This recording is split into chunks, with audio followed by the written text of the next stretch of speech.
প্রায় 5টি আয়াত তেলাওয়াত করেছি। এই 5টি আয়াত দিয়ে আল্লাহর নবী সাল্লাল্লাহু আলাইহি ওয়াসাল্লামের উপরে ওহী নাজিল শুরু হয়েছিল। আলহামদুলিল্লাহ বলেন। মানে নবীজির উপরে এর আগে কোনো ওহী আসে নাই। এই 5টা আয়াত দিয়ে আল্লাহ তাআলা শুরু করেছেন। আপনারা সকলেই হয়তো বা জানেন 40 বছর বয়সে আল্লাহর হাবিব সাল্লাল্লাহু আলাইহি ওয়াসাল্লাম নবুয়ত লাভ করেছিলেন। 40 বছর। এই 40 বছরের আগে নবী সাল্লাল্লাহু আলাইহি ওয়াসাল্লাম আপনারা আমার মতো খেয়েছেন, ঘুমিয়েছেন, কাজকর্ম করেছেন, কিন্তু তার আমানতদারিতা, বিশ্বস্ততায় কোনো ত্রুটি ছিল না। সুবহানাল্লাহ বলেন। এমন আমানতদার এবং বিশ্বস্ত চূড়ান্ত লেভেলের মানুষ ছিলেন। আমরা টাকা রাখি বিভিন্ন ব্যাংকে, কিছু কিছু ব্যাংকে মানুষ ভয়ে ঢুকতেই চায় না যে এখানে টাকা রাখলে পাবো কিনা, বা এই ব্যাংক আসলে টিকবে কিনা। মুসলমান হয়ে মুসলমান ভাইয়ের কাছে টাকা দিতে বা রাখতে ভয় পায় যে এরা টাকা দিলে টাকাটা আর ফেরত পাবো কিনা, খায়া ফেলায় কিনা। আমার আপনার নবী এতটাই আমানতদার এবং বিশ্বস্ত ছিলেন যে কাফের, অমুসলিম, মুশরিক, বেঈমান এরা পর্যন্ত তাদের আমানতের সম্পদের টাকা পয়সা যে গচ্ছিত সঞ্চয়গুলো রয়েছে এগুলো এসে নবীজির কাছে আমানত রাখতেন। বলুন সুবহানাল্লাহ। কারণ জানেন যে এনার কাছে দিলে কোনো টাকা বেহাত হবে না, কমিটমেন্ট ব্রেক হবে না, মানে টাকাগুলো কখনো নষ্ট হয়ে যাবে না। এই জন্য নবীজি রাখতেন। নবী সাল্লাল্লাহু আলাইহি ওয়াসাল্লাম ওহী যতদিন নাজিল শুরু হয় নাই তিনি তো ঘুমোতেন আপনার আমার মতো। তো ঘুমের মধ্যে যে স্বপ্ন দেখতেন সেই স্বপ্নটা সূর্যের আলোর মতো স্পষ্ট হতো এবং বাস্তবায়িত হয়ে যাইত। সুবহানাল্লাহ বলেন। আর এই স্বপ্নটা ছিল আল্লাহ সুবহানাহু ওয়া তাআলার পক্ষ থেকে স্বপ্ন। তো যে মানুষটা 40টা বছর অপেক্ষা করলেন, 40তম বছরে বারবার যখন স্বপ্ন দেখছেন এবং সেটা বাস্তবায়িত হচ্ছে, 40তম বছরের আগের সময়গুলোতে নবীজি নির্জনতা পছন্দ শুরু করলেন। কোলাহলযুক্ত পরিবেশে ইবাদত করলে যে মজা, আর নিরিবিলি, নীরবে, নিভৃতে, একেবারে একান্ত পরিবেশে আল্লাহ সুবহানাহু ওয়া তাআলার ইবাদত বন্দেগী করলে যে মজা, পার্থক্য আছে। কিন্তু একেবারে নীরব নিস্তব্ধ জায়গায় আপনি ইবাদত করতেছেন, ইবাদতটার স্বাদ একরকম। কোলাহলযুক্ত সমস্ত মানুষের মধ্যে ইবাদত করতেছেন, সেটা স্বাদ আর এক রকম। নবীজি জীবনের একটা পর্যায়ে গিয়ে এবার নির্জনতাকে পছন্দ করলেন। কোথায় নির্জন জায়গা পাওয়া যায়? আল্লাহর হাবিব সাল্লাল্লাহু আলাইহি ওয়াসাল্লাম যেই স্বপ্ন দেখেন সেই স্বপ্ন বাস্তবায়িত হয়। নবীজি চিন্তা করলেন আবার ইবাদতের পরিমাণ আরও বাড়াইতে হবে। আল্লাহর নবী নির্জন জায়গা পছন্দ করলেন। সমতলে যদি ইবাদত করেন, একান্ত সময় কাটান, মানুষজন দেখবেন, ইবাদতের বিঘ্নতা ঘটবে। এই জন্য আল্লাহর নবী গারে হিরাকে পছন্দ করলেন। 1 ফুট না 2 ফুট না, আল্লাহর নবী 2600 ফিট পর্যন্ত উপরে উঠে নবী সাল্লাল্লাহু আলাইহি ওয়াসাল্লাম যে গুহা নির্বাচন করলেন, এই গুহাটার নাম হচ্ছে গারে হিরা। যেই গুহার মধ্যে আল্লাহর নবী সব সময় ধ্যানমগ্ন থাকতেন। বলুন সুবহানাল্লাহ। আপনি যান গারে হিরায়, একদিন উঠলে দ্বিতীয় দিন আর উঠতে পারবেন না, পা ব্যথা শুরু হয়ে যাবে। প্রায় 2 থেকে 2.5 ঘন্টা লেগে যায়।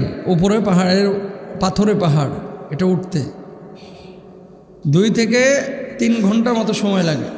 অথচ নবীজি এই পাহাড় বেয়ে প্রতিটা দিন, প্রতিটা মুহূর্ত ওই পাহাড়ের ওপরে উঠে নবীজি কাটাইতেন। আম্মা জান খাদিজাতুল কুবরা রাদিয়াল্লাহু তাআলা আনহা মাঝে মাঝে খাবার পৌঁছে দিয়েছেন। কতটা কষ্ট নবীজি করেছেন আপনি কল্পনাও করতে পারবেন না। আমি 5-7 বার উঠেছি, একবারে, 1 বছরে না। মানে প্রতি বছর যাওয়ার পরে আগে নিয়মিত উঠতাম, মানে উমরায় গেলে একবার উঠতাম, এক সফরে 5-6 বার এরকম উঠা হয়েছে আমার। ঠিক নবীজি যে গুহার মধ্যে ধ্যানমগ্ন থাকতেন, ইবাদত করতেন, সেই গুহাটার নাম হচ্ছে গারে হেরা। ইউটিউবে আপনারা পাবেন। এই গুহার মধ্যে আল্লাহর নবী কেন নির্জনতা অবলম্বন করেছিলেন? একমাত্র আল্লাহর সাথে বান্দার সম্পর্ক, আল্লাহর সাথে রাসূলের সম্পর্কটা যেন নিগুড় হয়, আরও ভালো হয়, আরও শক্ত হয়, আরও মজবুত হয়। বলুন সুবহানাল্লাহ। আল্লাহর নবী সেখানে ধ্যানমগ্ন শুরু করলেন। নিয়মিত যখন অবস্থান করছেন 40তম বছরে আল্লাহ রাব্বুল আলামিন ইশারা করলেন, জিবরিল আমিন আমার হাবিবের কাছে যাও, যাও আমার হাবিবের কাছে কোরআনের আয়াত নিয়ে যাও।